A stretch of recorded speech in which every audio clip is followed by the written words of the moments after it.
Jugular vein JVP is raised and chest wall is elliptical and bilaterally symmetrical. There are no dilated veins, scars or sinuses. Apical impulse is visible in 6th intercostal space, 2 centimeters lateral to mid-clavicular line. There are no pulsations visible in epigastric, parasternal, pulmonary, aortic or suprasternal, supraclavicular and infraclavicular, suprascapular, interscapular or hypochondrial regions. On palpation, apical impulse was felt in 6th intercostal space. There is parasternal, we felt that this is grade 2. Thrills were present at micro and tricuspid areas. On auscultation, S1, S2 were heard. Grade 4 pansystolic murmur was heard, loudest in mitral area and was radiating to axilla. On respiratory system examination, bilateral air entry was present, normal vesicular breath sounds were heard. Bilateral diffuse fine flux present in all areas of auscultation. There were no, some CNS examination, no focal neural deficit was present. Gastrointestinal system inspection, abdomen was distended and umbilicus was raised, like no engorged veins, sinuses or fat, no visible pulsations and no visible peristalsis. On palpation, abdomen was soft and non-tender, no palpable mass and no organomegaly was found. On percussion, shifting dullness was present. In auscultation, vowel sounds were heard. Provisional diagnosis, heart failure with significant mitral regurgitation, known case of type 2 diabetes mellitus and anemia. Routine investigations were done and findings were microcytic hypochromic anemia and all other routine investigations were normal in breeds. His ECG was done and inverted T waves in precordial leads, which is suggested of anterior wall MI, and tropi was done and tropi levels were 450 picograms per ml. His chest X-ray showed pulmonary edema. 2D echo was done and all chambers were dilated, showing renal wall motion abnormality in LAD, hypokinesia and moderate MR and moderate ER. There was moderate LV dysfunction with EF 44%. My final diagnosis is heart failure with midbrain ejection fraction, secondary to CAD and secondary to valvular heart disease, anemia secondary to iron deficiency and type 2 diabetes mellitus.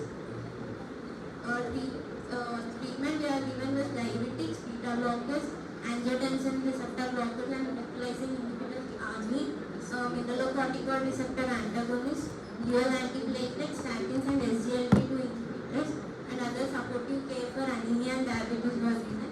Over the period of time, patient improved and discharged in a hemodynamically stable condition, is currently under deep discussion about heart failure. Congestive heart failure is a complex clinical syndrome characterized by inefficient myocardial performance resulting in compromised blood supply to the body. It results from any disorder that impairs ventricular filling or ejection of blood to the systemic circulation. This is a picture showing systolic dysfunction and diastolic dysfunction. Causes for systolic dysfunction are ischemic heart disease, chronic hypertension, dilated cardiomyopathy and myocarditis. Causes of diastolic dysfunction are hypertension with FD hypertrophy, restrictive and hypertrophic cardiomyopathies, fibrosis, amyloidosis, sarcoidosis, constrictive pericarditis, hemochromatosis, and many valvular diseases and aging.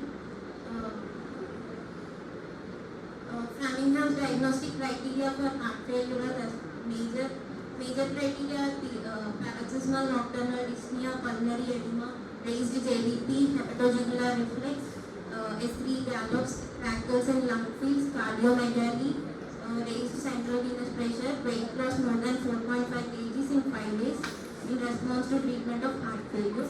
And minor criteria are nocturnal cough, dyspnea on ordinary exertion, bilateral ankle edema, tachycardia, hepatomegaly, pleural effusion, decrease in vital capacity by 1/3. New York Heart Association classified heart failure with class 1 with no limitation of physical activity, ordinary physical and no symptom. Class 2 slight limitation of physical activity, comfortable at rest, ordinary physical activity causes symptoms. And class 3 marked limitation of physical activity, comfortable at rest but less than ordinary activity causes symptoms. In class 4 severe limitation and discomfort with any physical activity, symptoms present even at rest. So it is showing heart failure pathophysiology. Whenever there is any myocardial dysfunction,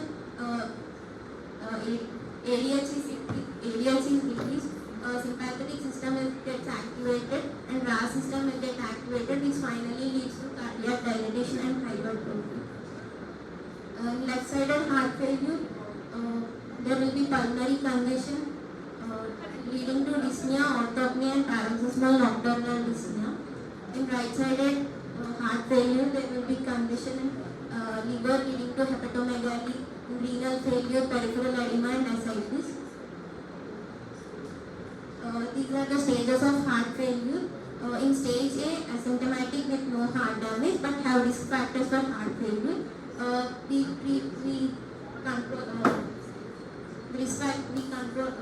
try to avoid, we manage the risk factors like we control BP and diabetes, weight reduction, quit smoking, and any lipid management, AC inhibitors, and angiotensin receptor blockers in some patients.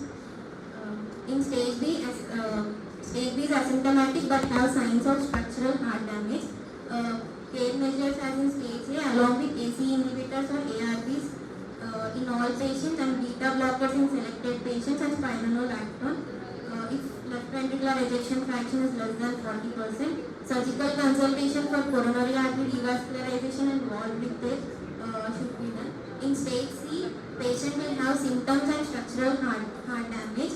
Here we give AC inhibitors, beta blockers in all patients, dietary restriction of sodium, diuretics and digoxin, device therapy like cardiac desynchronization therapy if there is bundle branch block, implantable cardioverter defibrillator. Depending on the cause of revascularization and mitral valve surgery can be done. Aldosterone receptor antagonist should be given. In stage D, it is an end-stage disease, refractory symptoms and requiring special interventions. All the measures of stage A, B, and C and temporary intravenous inotropic support should be given.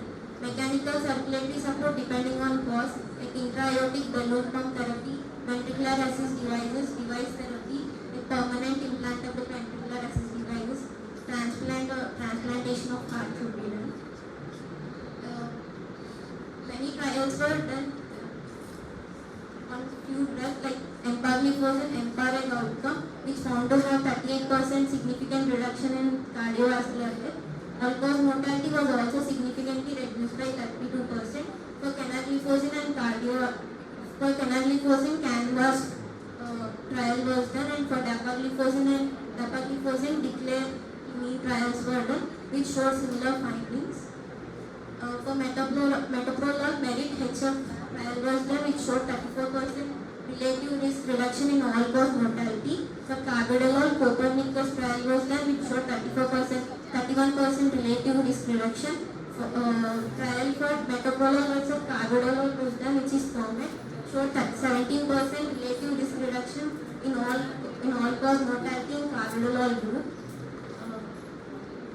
For enalapril, Conscience's trial was done, which showed 6 and 12-month mortality rates were 40% and 31% lower in enalapril group compared to placebo. In addition, 22% of the placebo-treated patients and 42% of enalapril-treated patients have improved in their NIHA classification. The prospective comparison of ARNI with AC inhibitors to determine impact on global mortality and morbidity in heart failure, which is Paradigm HF trial, compared the effects of sacubitril valsartan with AC inhibitors. Deaths due to cardiovascular causes were 13.3% with ARNI group and compared to 16.5% in enalapril group. Hospitalizations for heart failure were 12.8% and 15.6% of patients receiving sacubitril valsartan and enalapril respectively. Aldosterone antagonist trial like TopCat was done, showed potential benefit of spironolactone compared to the placebo.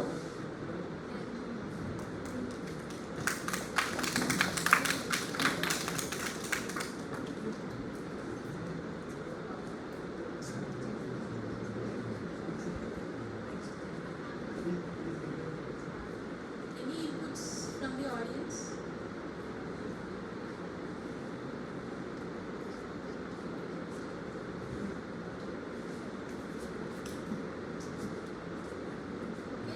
host this cardiology session. And now I call upon Dr. Kirti ma'am, finally a postgraduate of